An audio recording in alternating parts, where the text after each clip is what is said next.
Hi, I'm your host, Larissa Worstiak.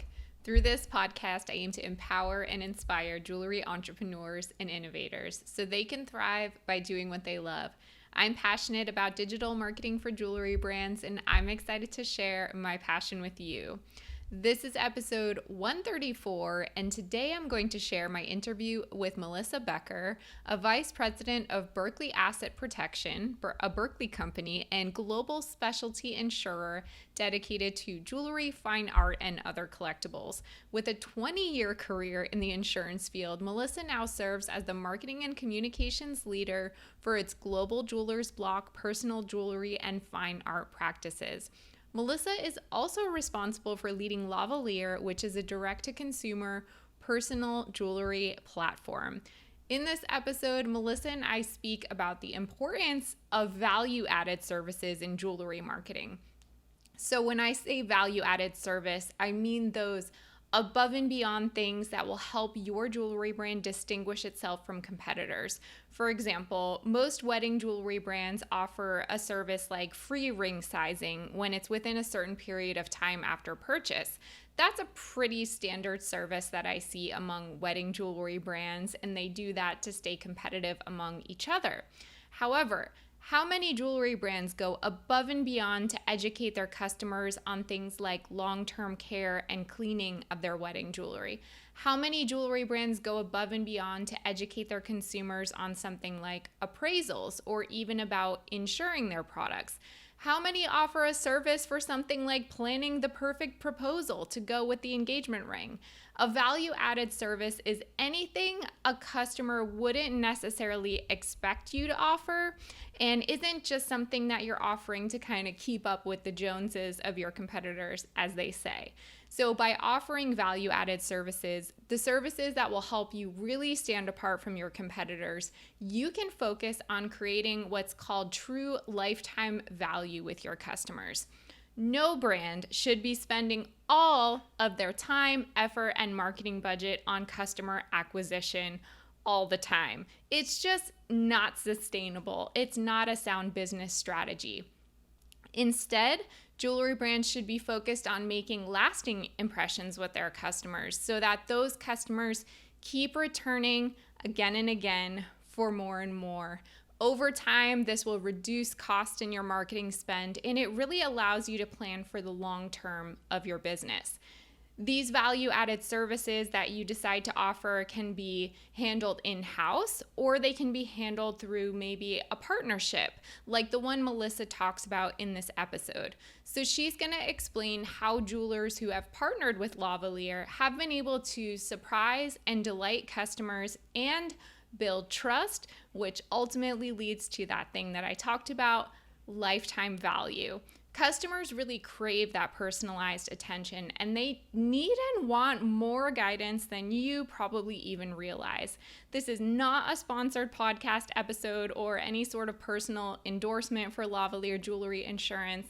And I'm not saying that insurance partnerships are necessarily right for every jewelry brand, but I hope that my conversation with Melissa really kind of starts to get the gears going in your mind about the value-added services that you can be offering for your brand. But before we get to today's episode, I want to share some marketing-related news and insights from the past week that caught my attention. And if you're watching this on YouTube, you may notice that my background is different. I'm in the process of moving both my home and office, which, as you can imagine, is a little bit disorienting. So I'm trying my best to, be focused with this episode. I hope that chaos does not come through in what I say. So the first article I saw in JCK, it's about the Silver Promotion Service, or SPS, which recently debuted a renovation of its website, saversilver.com. I did not know about this website before, but this kind of caught my eye because I love these different initiatives, organizations, and groups that help jewelers promote products that they're offering or provide resources for these jewelry brands of ways that they can promote their products, in this case, silver. So the updated site was designed to be a resource for all things silver. There's a new silver news section, which if you're a brand that sells silver jewelry, you may just want to keep your finger on the pulse of that so that when you do interact with a customer who's interested in silver, you have talking points to offer. Like, you have interesting news and insights to offer about silver. There's also a silver trends tab on the website and product roundups from their jewelry brand partners. So I think that's just a really cool thing. You should look for websites like that for any types of products that you sell, whether it's natural diamonds, whether it's gold. Look for those resources that will help you have talking points for when you do interact with customers. And then finally, two pieces about Instagram. So first, Instagram recently launched a live test of being able to upload image and video from desktop, which is exciting to me because I often have a lot of assets, photo and video assets saved on my desktop, and it's sometimes annoying to have to airdrop them all the time to my phone in order to make uploads. And then the second update that I think is exciting, so previously in Instagram stories, only brands over a certain amount of followers were able to post links in their stories. And now Instagram is slowly rolling out the feature to be able to post links in all stories, which I know so many of you listening are like, no way, this is awesome. I don't know why they haven't done this sooner. I think it's pretty great. So look out for that feature coming soon. If you want to get the links to the articles I share in this segment of the podcast, you can sign up for my email newsletter by visiting joyjoya.com/sign up, and you'll get a digest with the links whenever a new episode drops. Okay, let's get to my interview with Melissa. Thank you so much, Melissa, for coming on the podcast today. It's really a pleasure to have you as a guest. I'm looking forward to it. Great. So give us a little background information. I know that you play a major role in overseeing communications and marketing. Can you break down exactly what you do in your position and also give more information about the company for listeners who may not be familiar with it? Sure. I work for Berkley Asset Protection. We're a leading insurance company specializing in fine art, jewelry, and other high value assets for both individuals and individuals and businesses. We're based here out of the US, but we insure people all over the world. Perfect. What does a typical day look like for you? What do you do on the day to day? Oh gosh, there is no typical day, right? Marketing is the unknown and reacting to whatever the customer needs or whatever fire is burning that particular day. But traditionally, my role is focused around marketing communications for all of Berkley Asset Protection, so all those products I mentioned, as well as running Lavalier personal jewelry insurance. So about 3 years ago, I was given the opportunity to pivot away from just doing marketing and sales and still doing some marketing and sales, but also running Lavalier personal jewelry insurance, which has been probably the biggest honor and opportunity of my career. I'm really enjoying it, and I look forward to talking to you more about how to market insurance and incorporate it into the jewelry sale. Amazing. So what is jewelry insurance? Maybe some listeners know, maybe some don't, but let's hear it from you, the person who's involved in it every day.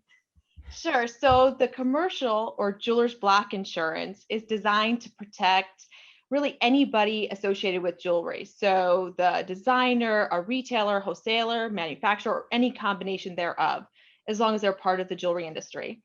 So a jeweler's block policy would cover things like your inventory, wearing, work and operations. So if you're setting a diamond, travel, some of your shipping coverage, all of those individual coverage lines would be incorporated into a jeweler's block policy.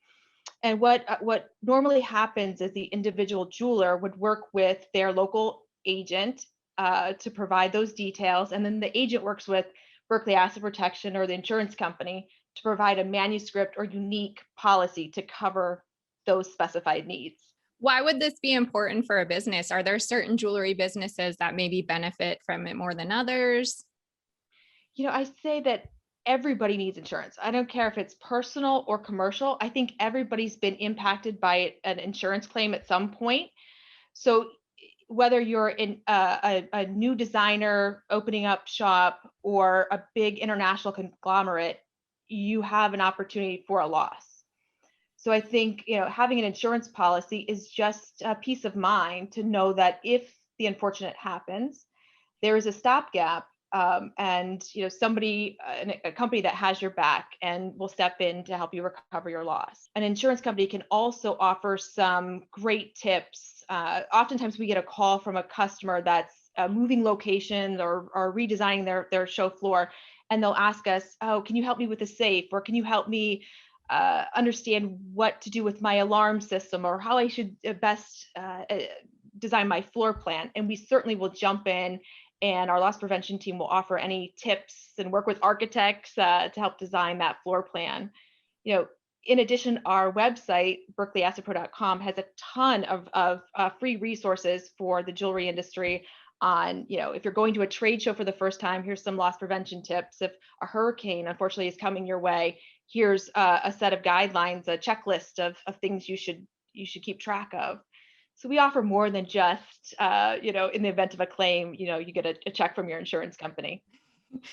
Those are, I mean, that sounds like an amazing resource, things that I probably, if I were a jewelry designer, maybe not even necessarily think about that I need to worry about. So it sounds like you got everything covered there. We try to think of every nuance or every opportunity to improve the jeweler and their loss prevention techniques. From opening a store to closing a store, we pretty much have it covered. So you mentioned jeweler's block insurance or commercial insurance, which is obviously for businesses. What about insurance on the consumer side? How can consumers insure their products, and how is that different? Yeah, it's so interesting to me that jewelry is one of the largest or biggest purchases that somebody will make behind their home and their car. Yet when we close on our house, I know you're moving, when you close on your house, you have to show proof of insurance, or before you leave the dealership, you have to show proof of insurance, but we don't think of jewelry in that same light. So what Lavalier does is we make that process as simple and painless as possible. A lot of our jeweler partners at point of sale will recommend or just refer their customers to Lavalier to encourage them to get insurance. And while they're standing in the store, the customer can go online on their mobile device and fill out a handful of questions and provide some information about their ring and be insured in 2 to 3 minutes. So that piece is insured just like their car is when they leave the dealership. It's insured when they walk out of the jewelry store. Is there anything unique about a jewelry policy that might make it different from like a homeowner or renter insurance policy? And why should a consumer pick one over the other? This is actually probably the question we get asked most often. Should I put it on my homeowner's policy, or should I buy a separate policy? And there's not a one size fits all answer, but I'll give you some general best practices. At Lavalier, all we do is jewelry. So from our underwriters to our customer service team to our claim adjuster, all they're seeing is jewelry. So they understand the trends, the designers, the emotional attachment that we all have to our jewelry, and you're treated in that manner. We also design the policy around covering jewelry versus if you're with a big box insurer and you're adding it onto your homeowner's policy, you're getting an add-on versus a separate specialized policy. And from a pricing standpoint, I will say oftentimes it's less expensive to insure separately because this is what we do. So we price accordingly versus a big box insurer just adding it on and pricing it according to your homeowner's policy. Another key point that often comes up is as we have claims, on our homeowner, auto, or jewelry policy, one starts affecting the other. So if you have your ring on your homeowner's policy and you have a loss, that could impact your eligibility going forward. So does your homeowner carrier offer your renewal or do they increase your rates? So I always say, keep it separate. Let us focus on what we do well, which is jewelry, and let your big box carrier focus on what they do well, which is insuring your home and auto. Those are some interesting insights. And I wouldn't have necessarily thought that if you combine them all, that a loss might impact like your rate moving forward. So that I think that's a really smart point that people should keep in mind. So since this is a marketing podcast, obviously, I want to get to the fun, good stuff. So I'd love to hear your thoughts about how jewelry brands, retailers that sell direct to consumer could kind of use this as a competitive advantage, as a selling point, the education of the insurance to consumers. Like, what are your thoughts about that? Yeah. So, one of the keys to success for Lavalier has been marketing our product through jewelers. And obviously, our jeweler partners wouldn't engage with us if they didn't see value. If there is a designer listening, like an independent designer, for example, and they're really struggling to look for ways to differentiate themselves in the marketplace, maybe stand out from the competition, is partnering with an insurance company something they should consider, and why or why not? Like, what value does that provide them to help them grow their business? Yeah. When I've made purchases over the years at a jewelry store, I get some jewelry cleaner. They put it in a box, but they don't offer insurance. But I look at the having the jewelry cleaner and the nice boxes, the jeweler saying, once you leave the store, I want this piece to be taken care of, and you're going to clean it and you're going to store it in this box. But then you're also going to insure it because in the event of a loss, I want you to be protected.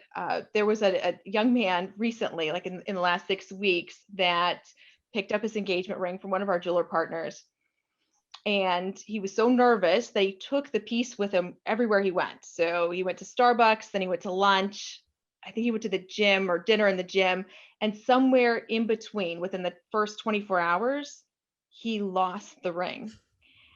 So he didn't even get to propose. The future fiance didn't even know he had the ring, and of course he's panicking. But thank goodness the jeweler partner had him get insurance before he left the store. So we were able to work with that jeweler to get this young man back to whole, and the bond that jeweler now has with the customer is forever. He was actually one of he sent me an email about this, and he said the experience that he had with this couple being able to replace the ring, and the fact that Lavalier, paid out on this claim, he was very thankful. So it really does make a nice tie-in for future the future of a jeweler relationship with their clients. Absolutely. And I think too, I mean, that sounds wonderful. The one way to keep your marketing costs down is to kind of extend the lifetime value of your existing customers rather than having to acquire new ones all the time. So if an insurance story like that can help keep someone on for the long term, that feels worth it to me for sure.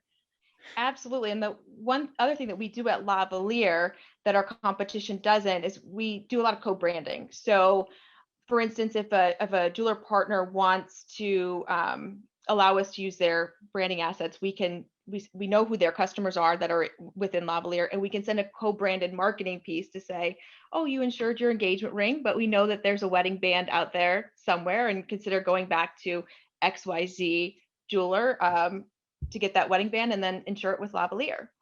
So there's different ways that we can partner with the jeweler if they would like. It's not mandatory, but we certainly can do that on an ongoing basis to help bring those two brands closer together. And also, it's just another touch point for their customer. Sure. It seems like a good reminder for the business too, because especially some of these like very small family owned stores, they might not have the sophisticated marketing processes in place to always be following up, checking in on like purchases that might make sense for different milestones or periods of time. So having that extra partner who's like making sure those timelines are followed, that sounds like a really great way to stay on top of the customers that they have, and again to create that customer lifetime value, so having the customers for the long term as opposed to like one-off purchases all the time. Absolutely. And the peace of mind that knowing that their customers with Lavalier will get will acknowledge the jeweler relationship. So we'll say, thank you for ensuring your such and such engagement ring. So whatever the designer or the retailer's name, we'll include that in our correspondence when possible. So yeah, it's just a real nice full circle branding experience. Yeah, I like that a lot. So this has been super informative, Melissa. I would love if you have any final takeaways or things anyone should know about jewelry insurance. I would love for you to share any final thoughts. Yeah, insurance, I can't, I've been in it 20 years and I can't say enough. It's important and it's relevant to everybody. I encourage you just to remind your customers that that they need it. because in the event of a loss, you could become the hero. From a marketing standpoint, one of my favorite overall generalizations about marketing is it's like business psychology. There's not a one size fits all approach. We have to ask, as marketers, we have to ask questions, listen to our target audience, and be able to make recommendations and take actionable steps um, to meet the demands and the needs of our target audience. So it's ever changing, and we just really have to pay attention and stay aware of our target audience. That's so true. That's something I'm constantly repeating on this podcast. I joke about like getting it tattooed on my forehead because I say it so much. Like, know your audience, know your customers. Literally everything boils down to that point. Yeah, insurance inherently isn't something fun that people like to talk about, right?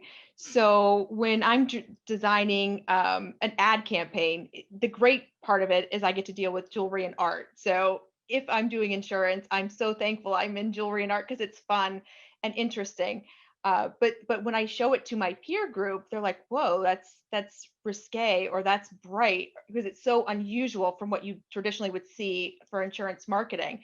So I always have to remind my peer group that, remember, this isn't for you. We're going direct to consumer for, our audience might be 25 to 35, or, whatever segment we're marketing to.